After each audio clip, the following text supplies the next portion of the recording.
So thank you, Photo Wings Foundation. Well, everyone who just joined, we're here with Sara Terry, an amazing photographer, an amazing Seven colleague, and a friend. Sara, thanks again for being here. Thanks, Ilvy. I just want to jump on it for 1 second to say also Yeah. that if folks don't know Photo Wings, they should know that they fund a lot of really wonderful programs in the photo world. The founder, Susie Katz, has been really dedicated to supporting Photoville and Seven and just the everyday projects. It's a really wonderful funder. Get to know them if you don't. They've got some great resources on their website too. Sorry. Yeah, they really do. Thank you, Sara. Yeah, they really do. So I'm hoping and guessing and thinking that everyone already knows Sara, but in case you don't, let me try to introduce you, but you've done so much. But here is Sara's biography. So you are based in Los Angeles. Are you? Are you there right now? I mean, yeah, correct. You are, right? True. Okay, true. That's right. I got that one. Okay, and she's an award-winning documentary photographer and filmmaker, and she's known for her work covering post-conflict stories. And she's a 2012 Guggenheim Fellow for her long-term project, Forgiveness and Conflict: Lessons from Africa. And that's actually the work that I kind of started to know you from, because I'm heavily invested in African stories and I always knew your work, and I can't believe we're now in the same agency. Her first long-term post-conflict work is Aftermath, Bosnia's Long Road to Peace, which led her to found the Aftermath Project in 2003. So, yeah, sorry, well done. Yeah, and the website is now in the chat for everyone. Please check it out. It's amazing and beautiful. So for today, the question or the title of the seminar kind of explains the whole thing, but it's 4 questions. So we're only going to ask Sara 4 questions about her work. And I hope she's going to share all of what she knows with us. And the questions I kind of put together because, yeah, let's first explain why this kind of started. Because when I started out as a young photographer, I am now 36, but I started when I was around 20 years old. And I was at a lecture of a fellow photographer who was showing his failed images. And that specific talk inspired me so much because it made me feel that, oh, if he is taking images that are failed or not perfect, maybe I can become a photographer too, because I had a huge imposter syndrome. And even throughout my whole early career, I was feeling that I couldn't really become a real photographer. And because of that, when I now give lectures myself, or when I'm teaching, I always make sure to show people the the photographs that I took that didn't really work out. And I hope it is an inspiration. And yeah, that is one of the questions that will be one of the 4 questions. But let's start with the first one, Sara, which is, what was your most important photograph so far in your career? And well, yeah, we've got images, so I'll share the screen. Exactly, and if you can share your screen. Yeah, and yeah, we'll go right into it. Let's see. There we go. Yeah. So it's so hard choosing important or what's had an impact. I mean, my work has always been outside of the news cycle. So I was a journalist for many years. I had covered every kind of news story you could imagine. And I came to photography in a much more personal way. So, and I deliberately stayed outside the news cycle. So to know, did it have an impact or was it seen or read? What I can say about this image is, and this is not a great copy of it. Sorry, it's a bit too contrasty, but I couldn't find it in my archives. This is from the 5-year project I spent exploring the aftermath of war in Bosnia. And this was done at a time when all the concentration and the assignments and news and awards were going to conflict photography. And, you know, well-deserved there too, but it was Iraq and Afghanistan.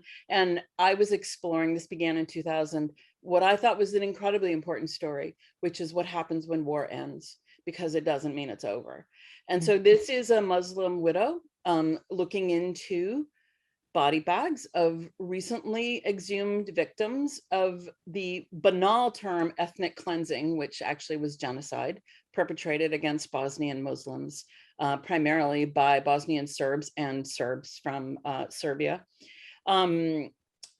This was a huge, the project had 5 parts to it. And this was just like a really important space to be looking at the exhumations. And I wasn't trained in photography. I knew more about fine art. This reflects my influences. It's very Vermeer quality. Shout out to Netherlands. But it also became, it's the second image in the book, not the first, because I didn't want you to think you would, or it's not the cover photo, but because I didn't want you to think you would know what the story was about. But it is the opening into the project. It's been collected and it's in museums. And it was from this work that I started the Aftermath Project, because of a long-term photography workshop I was taking with Sam Abel, when he said, what impact do you want your work to have? And I knew, and me completely unknown as a photographer, like won tons of awards as a print person, but who, nobody knew who on earth I was. And I knew that I wanted other photographers to tell post-conflict stories. So I guess in a way you could say this was that impact. But I've added a second picture in here as well to tell you, because it's the impact on me. And it's also a collected photo, and it's also an important photo, but it tells other things. So I'm going to show it, and I want to tell everybody it's a graphic image from an exhumation pit. And just to stay with me a little bit, because I'm going to tell you how to read it. And if you don't want to see it, it's not like gruesome, but it's graphic. And just turn the screen off if you don't want to see it, and you can listen. But this image, ultimately for me, this next image is, for me personally, the one that had the biggest impact. And it is, let me, this. So I couldn't, in the 2.5 or 3 years of working in exhumation pits, I couldn't make a good photograph. I always was at a distance. I hate these places. I wrote about this in my book, Aftermath, Bosnia's Long Road to Peace. But I realized I was too far away. That classic photography, if your picture's not good enough, you're not close enough, which I don't agree with on every level. I couldn't stand these places and everything they represented. And this woman, Eva, with the white hair, is a forensic anthropologist who this day asked me to come into the pit, which I'd never done, and stand on a part of the grave mound.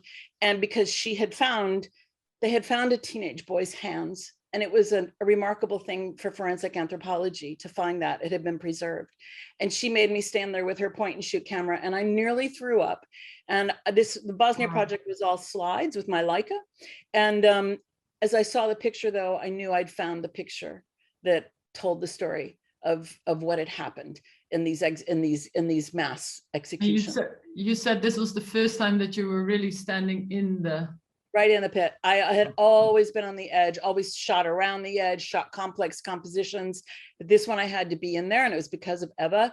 Because when I looked, what I saw was this incredible humanity in the middle of that kind of horror and destruction. And it's interesting, they're in white, it's sort of like that metaphorical representation of good and evil. But these forensic anthropologists believed they were bringing these people back to life by giving them their names, or by bringing them out into a place where their DNA could be identified and they could be restored to their families. So for them, it's a story of life. It was another 6 months before I understood that this was also a reference to my fine art background, and a deeply metaphorical one for the image, because of the way the hands are in the grave. It's of course an echo of the Sistine Chapel, and the moment when Jehovah gives life to Adam. And I'm just going to go back to the where was this published? Was it published? No, because it was after the there wasn't a lot of interest. There wasn't a lot of interest in Aftermath stories. It's grown, I'm grateful to say, since the Aftermath Project has helped like build that forum for it. But no, it's been exhibited. It was exhibited at Open Society. I think it's been around. It's a tough image, and it's the last one in the chapter. There's only 12 exhumation pictures in the book, and it's the last one. And for me, the grounding is, I realized that I always say to people, stop and look again, because this is a picture about love. This is a picture about life. And for me as a photographer, I realized that it meant this is where I always want to be. And, this is where when the worst things happen, I want to be there when humanity shows up again and says, no, you don't get the last word on who we are as human beings. You don't get to say that evil and hatred and destruction and genocide are the way of the world. This is who we are. We show up, we bring back life. So you have two images. One is more external and had a bigger impact in the world. And this one I still think is one of the most significant pictures I've made. And I'll just go back to the other one in case that's a little, whoops, not into that. Oh, sorry. No. We'll just go back there. So, yeah. So did you ever have any, like, when they were exhibited, for instance, did you have conversations about them with audience looking? Do you know how the impact, because to you it was your most important photograph because it also inspired you to take a certain route. Was this impact, what did people say about the image when you would speak to them? Because yeah, it's quite a heavy. I tend to read. I've given a lot of presentations on the Bosnia work. It was one of the first big aftermath stories in modern, conflict times, I think. There were certainly other people who went back and did aftermath in Vietnam and stuff, but it was probably one of them in the 21st century. The project was from 2000 to 2005. So I've given a lot of talks and a lot of lectures. I talked to a lot, also a lot of photography students, and I read that section of the book to them, and they. I find are incredibly moved by it and understand, because I talk about the importance of knowing where we, stand in our work and who we are and why we're doing what we're doing. Because on one level, also, sadly, the most newsworthy stuff out of Bosnia has been the exhumations, and the anniversaries at Srebrenica, which are important, but it's like, oh, it's an anniversary, the media is going to do something. Yeah. And so it just is a picture that takes some talking to. And I always say, this is a picture about love, because I think we have to learn. And I've had friends say to me, I can look at that now. I've never been able to look at pictures like that. I can see that now. You've given me a different way of understanding, because I think we're so desensitized into images of violence, or massacres or whatever, or we've seen so much. Yes, definitely. We either turn the page or we close our eyes, but to give people a ground to stand on, to consider humanity as opposed to atrocity, I think is a way of building visual compassion and empathy and literacy. And I've had people respond to me in that way. Yeah, I feel it when you look at the hands touching. Maybe we can move back once more or forward. Sure. I'm getting there. It's interesting because I know the image, and of course, at least to me, the first thing when seeing this image is just heartbreak.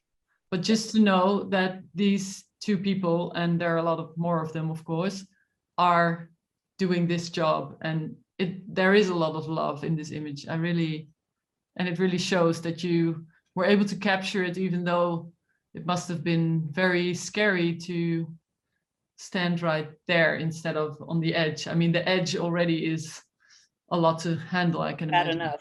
Yeah. Exactly. No, it took me 2 years of being in exhumation pits to make this photograph, which is another case for long-term projects and what it takes for us to get over, our own hesitations or uncertainties. It's and I always acknowledge first, like I did with today, this is a tough image, but just stay with me a minute. Exactly. Where there's a way to think about this. So I learned, and Piotr and Eva are the people who taught me that this whole chapter, this whole story in Bosnia was the story of life. Beautiful. Thank you for sharing. Thank you. So it's difficult this way we're doing this conversation, because there's only 4 questions, even though I think we could talk for at least another hour about just these 2 images. But I would like to ask you the next question, the second out of 4. Feels like a countdown almost. But what is your biggest photo failure? And I don't like the word failure too much, because I don't believe failures really exist, but I hope you and the people that are watching understand, yeah, failure, like which image went completely wrong, and yeah, how did you solve it? I love that you hesitate to use the word failure, because I know somebody who said nothing's a failure. It's just one step in figuring out the solution. You know, so I think that is part of failure.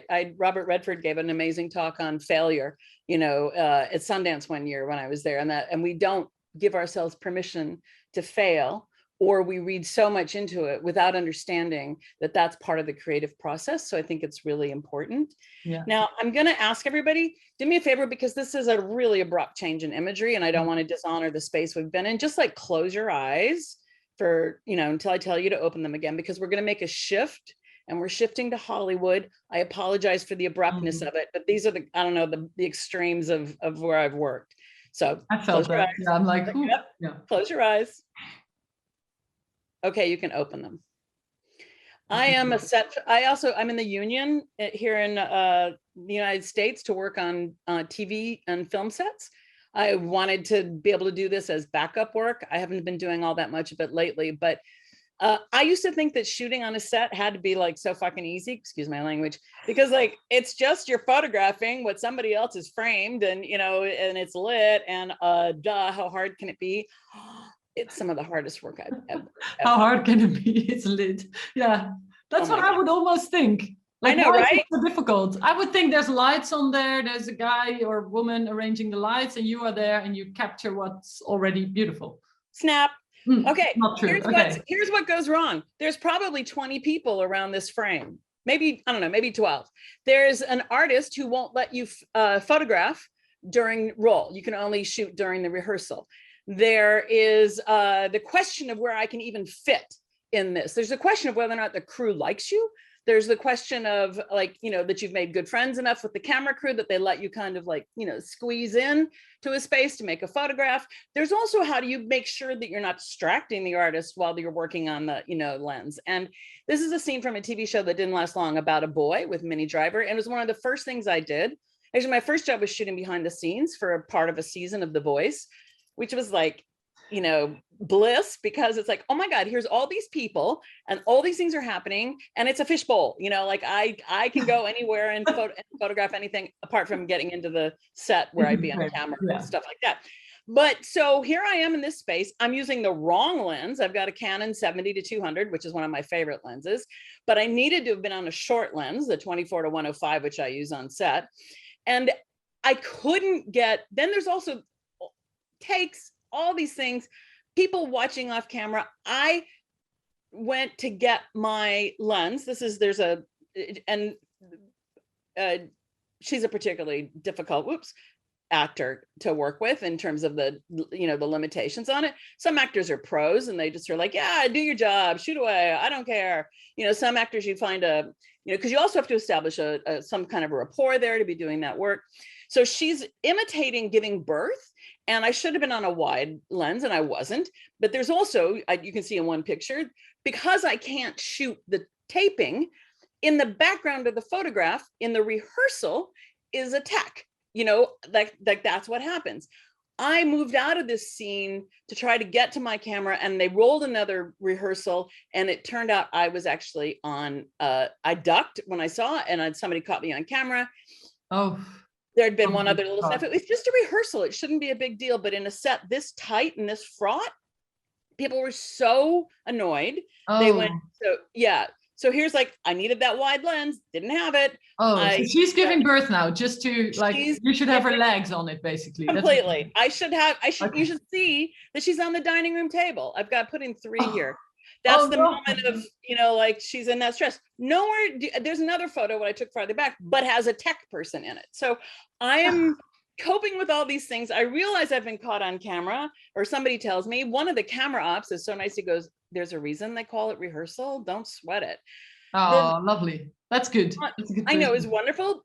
But the photo editor from NBC calls me and is like, what's going on? They've told me, I've never had this happen. The executive producers say you have to leave the set. You know, you're not coming in tomorrow. I'm firing you. And I was like, you know, the only reason I was there that day was because Rob Reiner the wonderful filmmaker and son of Carl Reiner, was going to be on set that day. That was the picture they wanted, really, but I was trying to do the job. And, and again, this was my first kind of. And like you're saying that you were trying to do your job and deliver something extra? Yeah. Yeah, it was like, I'm here, you've hired me for the whole day. Okay. The senior photographer who'd kind of gotten me in at NBC had to come down with me and goes, "Oh, Sarah, I would have shot this way." And he apologized to me later. He's like, "I'm so sorry, I had to do that." And I said, "No, that's fine." Ooh. And there I was with a day. This was in the morning, and I had to stay for the full day because Rob Reiner wasn't coming until the afternoon. And I had been completely shamed. I was fired. I knew it. And it took every ounce of my dignity to just maintain and to just keep doing the work. And I went up to the first AD, that's the first assistant director, they run a set, who had really ratted me out. He'd blamed me for something that had happened, that, he'd given me permission to do something. It had been a mistake, but I'd gotten, permission. I went up to him and said, "I'm sorry for what happened. We're going to see each other again. Probably it's a small world." I just maintained in every way that I could. And then when Rob Reiner hit the set that afternoon, all the producer writers, everybody was all a titter because, they love Rob Reiner, and nobody was going to ask to get their photograph taken with him. And I, in the midst of knowing these are the people who had fired me, I went up, or been part of it, or been in the room. I went up to each one and I said, "Would you like me to make sure you get a picture with Rob? Let me set that up for you." I did. I had so much dignity that day. It's just like, I still never worked for NBC again. Sometimes people say it takes 7 years. I think I'm coming up on that. But so I made sure everybody got their, here's my photo with Rob Reiner. Oh, and then I lovely. did, the photos I did that day of Rob were, he was like angry bagel guy in this set. This is not the best picture, I don't think, but it wound up on some of the best of lists the end of that year. Hey, well done. TV set photography. And then I threw in, this is the photograph that I actually like as a photographer. I think that's a much more interesting photograph. It's kind of like David Bowie's Hero cover, where he's doing that kind of sign language thing. Exactly. Hands moving. Yeah. So we can stay with Rob there, but that's the one, that I got that was their money shot. And so I delivered that whole day. I worked an extra long day, and I've never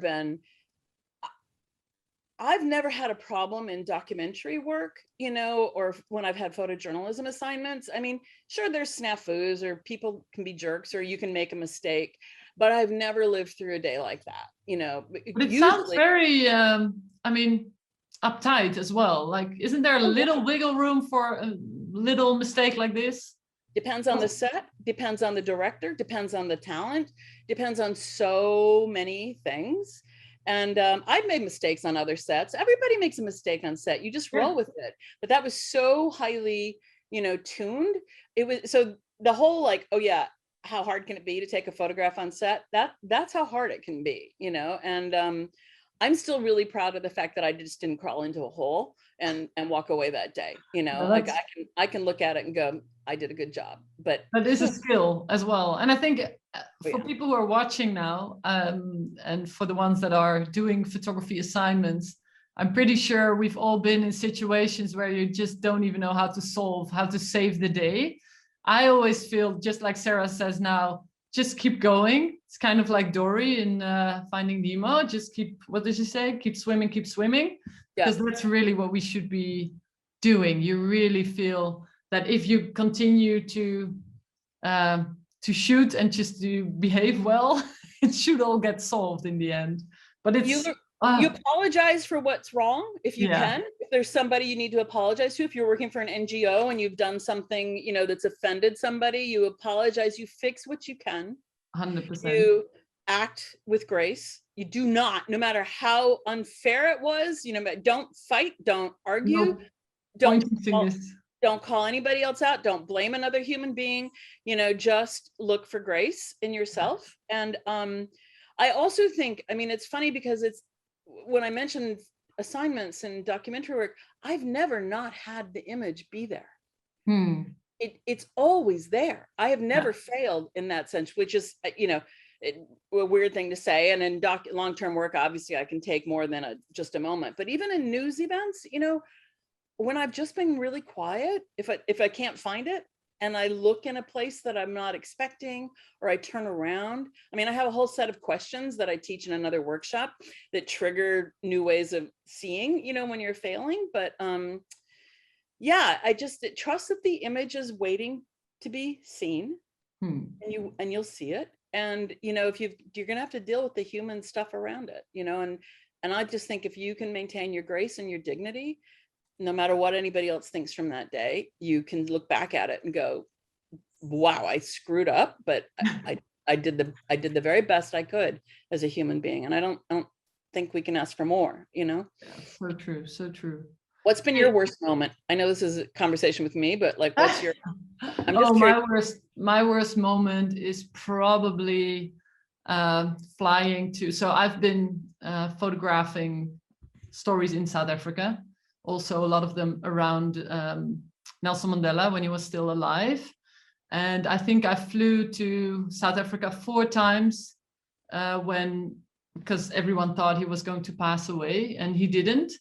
And then one of the times I was actually in South Africa photographing something totally unrelated, nothing to do with Nelson Mandela.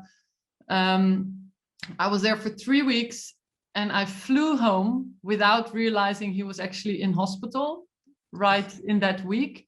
So I landed at Schiphol Airport and then opened my phone. Nelson Mandela passed away.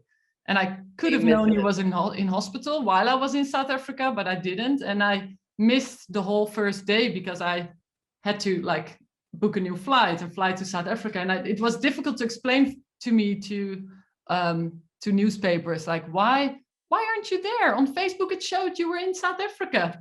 I'm like, yeah, I was there, but I was working on another story, and yeah. So he basically passed away when I was in the plane, even though I flew back and forth to South Africa and waited at the hospital, and like all the press did. Yeah. So that was mine. But yeah, it happened, I guess. Yeah. So for anyone who has a question, please put them in the Q&A. Sarah's here now to answer any of your questions. I still have 2 questions left. One of them is, what is your dream image or story?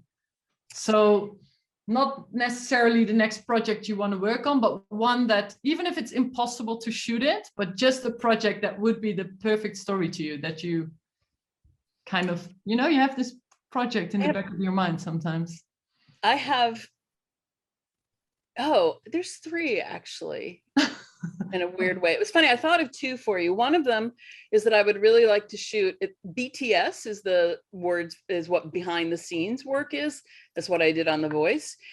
I would love to shoot behind the scenes for the British director, Steve McQueen, the Black director, who's just done astonishing work. I have so much Lovers Rock in his recent 5-part series, Small Axe, blows me away for the camera work, and it was so beautiful. And BTS is just this really wonderful space where there's a lot of complexity and layers that you can work in. I'm really longing to do, I spent so much of my life, as in all my forms of storytelling, kind of pointing out injustices. And I need to do a project that is almost like the grave picture again, that shows our humanity. And for me at the moment, I feel like it would be some kind of long-term project in small town America, which at a time when we're so polarized, I wanted to find the things that talk about our humanity. And then the 3rd project is one I've had in my mind, and I've been doing research on it for a while, and you will laugh. It's called Being Sara Terry, which I apologize for the what appears to be the intense egotism of that, but it's inspired by Being John Malkovich. And it's something that began, you know, the concept for it began many, many years ago, but it's encountering through Facebook the first time the number of Sara Terrys there are in the world. Oh.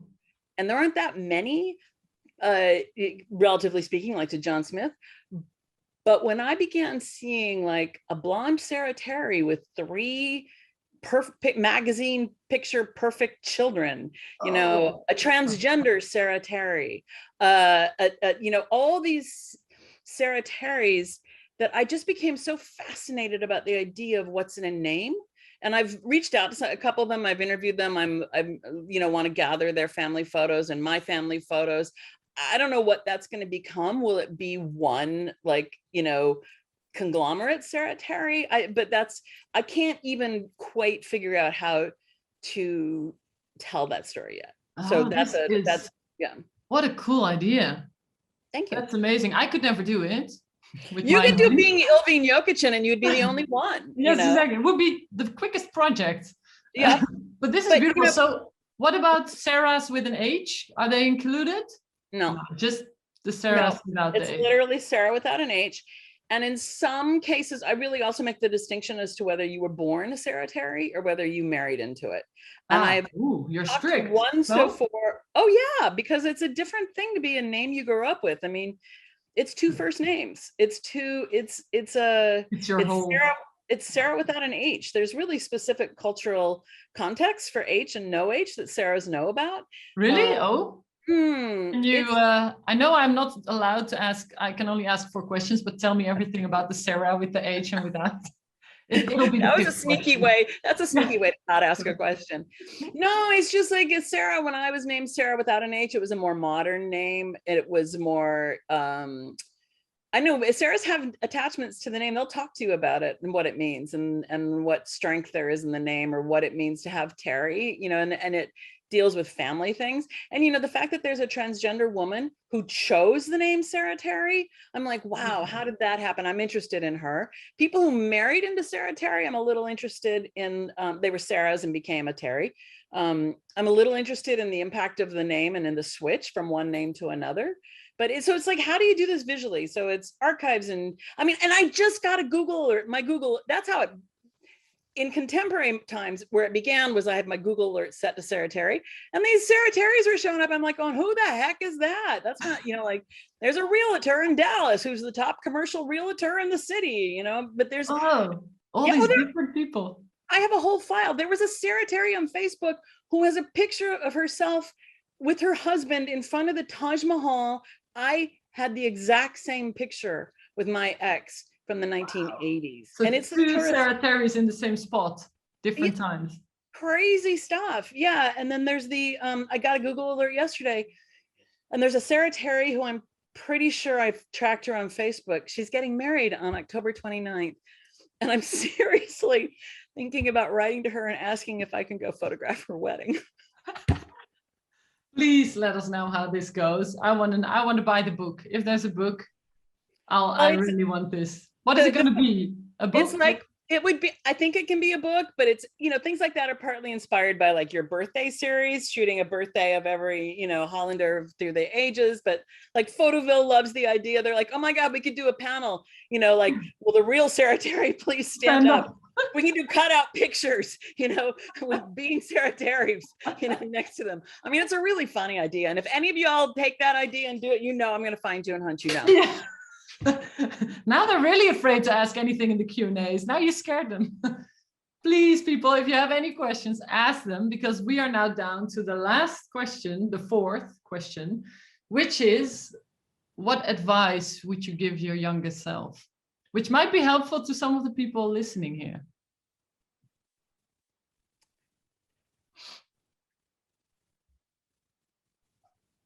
I would say it works out. Don't be afraid. This crazy path you're on, because my life has been completely, you know, into virtually every type of storytelling, from print, you know, public radio, television, documentary photography, documentary filmmaking. And it just has been kind of like, God, if I just stayed in one, I'd be, you know, and I've done well. I mean, I appreciate what I've done, but they've often been accompanied by these changes have often been accompanied by a really huge personal space in my life that felt like walking into an abyss. And I did learn early on to trust those instincts, but I think that I would tell my younger self it's going to happen more than once. You know, don't be afraid. put your foot into the darkness, and you're going to find that something comes up to meet you. Yeah, that. And how the would that advice have changed your career path, you feel? Nothing would have changed my career path. I don't honestly, unless I'd made a bad decision. My whole work has always been intuitive. You know, I things change because of something that happens in my life. I tried having a career strategy, business plan, whatever, early on. It fell flat on its face. I learned that the way I work is in response to what's around me. And I think I would say that it's always, I mean, I didn't become a photographer till I was 40. You know, I mean, it's hard to know what to have told, what career advice to have given to somebody who's moved through so many things. But I think it would be, it's okay when you're afraid, you know, it's part of the process, and you're going to get there, you know. That's beautiful. Like, I'm happy with where I am. I'm not, you know, I'm not the go-to person for assignments. I'm not famous, but but I've done things that I think I'm proud of. I've done things, I'm satisfied with working the way I work. I'm satisfied with the opportunities, and I'm satisfied. And I think I would re-emphasize this to my younger self, but I think I also was always there, that you hold the door open for the people who are behind you. You never shut that you're door. really a big inspiration in that sense. You're amazing. And I also feel what you should be proud of, and I hope you are, is that your projects really always show a lot of lessons to humanity, I would say, and a lot of love. It really, I mean, the hand picture showed that, but so many of your other work and just the thoughtfulness around it. Yeah, you should be really proud of what you've built in those years, really, truly. Thank you, Ilvy. I paid her to say that, but thank you. I appreciate that. I really do. You know, we don't always tell each other, you know, right? That what we value and what we appreciate. And teaching gives me that space to work with younger photographers that way. But I think sometimes we have to tell our colleagues, and the women, I love that about the women in 7, we do that with each other. You know, I think it's maybe the way some people have been raised is that women are more likely to do it, but I know lots of men who do as well. And I would say that too, you know, be kind to others, tell them what you love. I really like our little women WhatsApp group within 7. I'm not sure if I'm allowed to say, but we have a WhatsApp group with just the women. And I really like that, because there's a lot of compassion shown in there. That's what I like. So there's a question coming into the Q&A from Sayan Hazra from India. Of course, we both know him quite well. And the question is, have you ever worked on a story thinking about a specific publisher in mind? No, I mean, it's an interesting question, but no, because it's just, seriously, do not make a business plan the way I work in the world. Honestly, I'm living proof that if you're just doing what you're supposed to be doing, things work out. You know, I do not recommend that to most people, because like, no, I have some really great work that hasn't been published yet that I figure, you know, eventually will. You know, like I made the first photographs in Afghanistan from inside of a burqa, you know, and I made them because the only way you can make those photographs is with a tiny cell phone camera. And I did it with the Sony Ericsson P910. Those never got, actually, they're published in Italy, but you know, they're not, and I didn't want to put them out again right now because I didn't want to, there's so much going on, you know, but there's lots of things that'll have their space. But me thinking in terms of having a publisher, no, it's why I started my own publishing, you know, books, my small handmade books, 10x editions, you know, I'll put it in the 10x. Check that out, guys. It's amazing. Put the website there. Yeah. It's part of a way to like go, I want to see this work in another format, you know, and so they're small handmade books, you know, that I then started doing with my friends. You know, it's just like, no, but good question, Cyan, because I think some people do. I mean, there are plenty of people who want to shoot for National Geographic. It's like never, all kudos to Nat Geo and everybody who works there, but I never wanted to do that. I never wanted to look like a Nat Geo photographer looks, you know. I know Nat Geo photographers who talked about And I don't know if it's changed now. So, because I can't say these are contemporary conversations. They're maybe, 10 years old, or when I first began in photography, there was a way you had to shoot to be a National Geographic photographer, a type of light, a type of shot. And a lot of them feel that they sacrificed their own personal, vision to do that. And I didn't come into photography because I wanted to become a photographer. I came into it because that's an interesting thing to say. Why did you did, so you just said, I didn't go into photography to become a photographer. So you went into photography to... Because words failed me at a time in my life when I really needed them to reach somebody. And I'm somebody who grew up on words, I'm somebody, like in the 6th grade, my teacher thought I was going to be a criminal defense attorney, and the vice principal thought I'd be a union labor leader. Words were righteous to me, and they failed me when I really needed them. And it was so hard that I just stopped talking and I stopped writing, and I picked up a camera because I thought that's how I could reach the person I couldn't reach. And then it became about me, so it's just not the way I think. And like, again, that's not a business plan. If you want to be an assignment photographer, I'm not the person you should be talking to.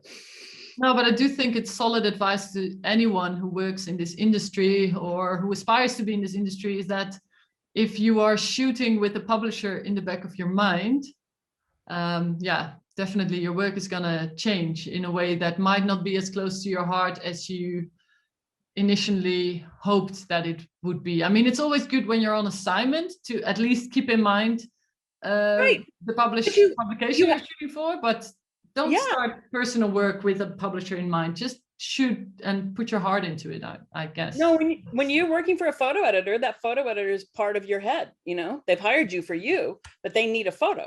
And you have to, deliver that to them. I remember, Alex Webb actually said to me, you have no idea how lucky you are when I first started photography, because you don't have any other voices inside your head. Just go shoot. Don't even show your work to anybody for a long time. And it was a really interesting, way to, it was great advice actually for me at that time. And I also, just for you all, I wanted to circle around to what Ilvy said at the beginning about the lecture that she heard about a photographer who showed, failed images. There were two moments, but there's a Renoir museum. If I said Rembrandt earlier, Ilvy, I meant we were talking before. It's a Renoir museum. It's in Philadelphia. And can I tell you, that museum is filled with really bad Renoirs. I mean, I remember being so astonished to go in. This master painter did a lot of mediocre work, and it just shows his thought process and the idea that you can reach creative genius without doing it every time. I mean, you fail, you sketch, and again, that's part of the process. It's not a failure. It's a step towards figuring out what works, and I just took so much heart from that Renoir, and from the Nat Geo photographer, Mike Yamashita, who showed us a roll of 36 images back in the days when we were shooting Ektachrome film. And he showed his thought process, and you could see how many times he didn't get the picture, and it's just so encouraging. We don't do that. And we don't do that in our self-curated selfie lives, right? We show exactly what we want you to see. We don't show what life looks like. It doesn't look like perfection all the time. No, I think it's the best way to at least have it part of a lecture. When I go to any photography lesson or lecture, it's always lovely to see the real person and not just a picture perfect keynote presentation of all the beautiful images. I love to see the failed images, because it's encouraging to know that the other person is also just a person that also takes crappy pictures sometimes. I think that's amazing. I think we all do a lot of crappy pictures. I take a lot of crappy ones. Oh, there's a question coming in again from Sayan. How do you visually unblock yourself when you see a story cannot be translated into visuals, literally? Oh, that's a difficult question. I'm so happy the question is to Sarah and not to me. I think Sayan knows a little bit of how I work, and this is the workshop I used to do. It used to be called Finding Your Visual Voice. But those are the 4 questions I referred to that help unblock it. But so for me, and again,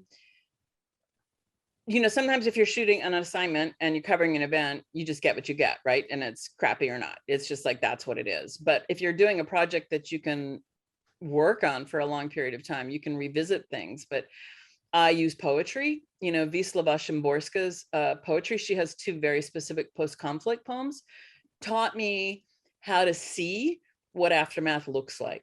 Because like, you can't like, that was like the first big project I did, aftermath. Oh, what does that look like? I mean, the visuals are the Srebrenica widows or the exhumation bits, but how do you show what that feels like? How do you show that loss? How do you show what's no longer present? Like, how do you make a photograph about that? So I just feed myself, you know, with literature and poetry, and I work in metaphor a lot. I'm really comfortable in that space.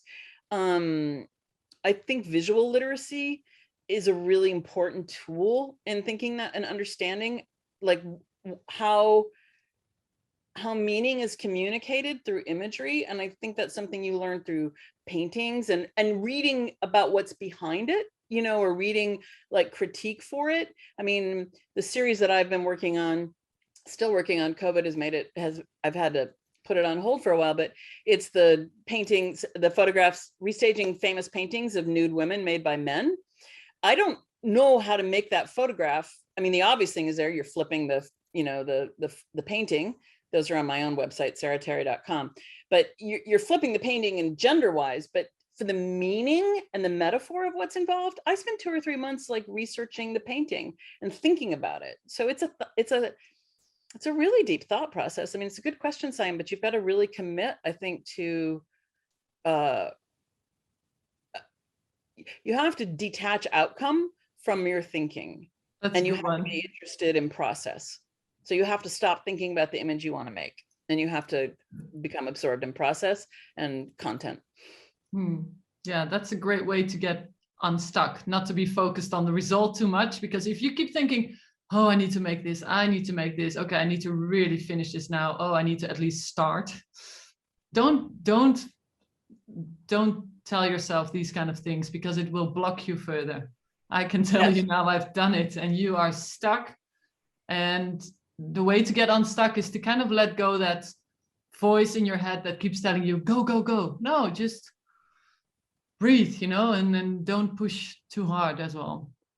And quite often it means staying a little bit longer in the place where you think the photo isn't, because quite often something's about to happen that that you're supposed to be there to watch. And that I've learned a lot, and in news events in particular, because everybody's rushing one way, you know, or you think the photo's where that is, but I've found that sometimes you're just supposed to stay and wait, you know, the photo's there, the image is there to be seen. Thank you, Sarah. Thanks for everything you've answered, and you've answered a lot more than just 4 questions. I think I asked 5, and then Sayan asked 2, and then I think we talked about 10 other things. So I talk a lot, you know, I'm not a, you know, shrinking violet. I love that you asked me to do this, Ilvy. I love being in conversation with you. It was lovely having you, really. And I hope to see you in real life soon as well. That would be lovely. World opening up again a little bit. So let's hope we're seeing each other soon. And for everybody that is now watching, make sure to check out all the other events on 7 Insider. And also, this is part of a series. This was our first one. So thanks so much, Sarah, for being on the first episode. But please, everyone, check out the next episodes to come. And I'm really happy I can host this. And I'm so happy you all joined us. And see you next time. Thank you, Sarah. Oops, where's my finger? Whoa. Okay. Bye, guys. Bye, everyone. Bye. Bye. Take care, everyone. Thanks. Bye.